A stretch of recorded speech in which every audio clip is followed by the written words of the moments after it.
inay ka dhimatay ayada naftirkeeda caloosha inay ka dhaawacantahay maaragtay hadda hooyo aan gabar haysan waa dareemi kartaa Soomaa haddana waxay timaadaa degmadeeda way xaaqdaa way shaqaysaa ilaahay idinku dhaariye ninna wuxuu rabaa inuu asagoo jiifo inuu wax cuno Soomaa marka maxaan leenahay qofkaas waxaan leenahay waqtigaaga waa dhammaaday ilaa wuxuuna shaqaysan uu rabaa inuu cuno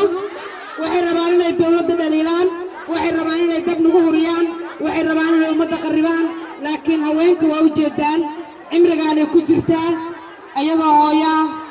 oo gabar maanta wax u dhaqaysan jirinin gabdhihiinnana waxaa idinkula dardaarmayaa inaad ka warqabtaan ood guriga ugu tagtaan oo dharka loo dhaqo oo cilaanka loo saaro ood u qubaysiin oo aad ogaataan qof walbo maanta ubad haysato berri ma haysanaysid ma fahmaysaa hooyo aan gabar dhalin waxba ma dhalin wiilka si kastoo baari u yahay waxay gabadhu ogaan karta ma ogaan karto waxaana laga rabaa iska warqab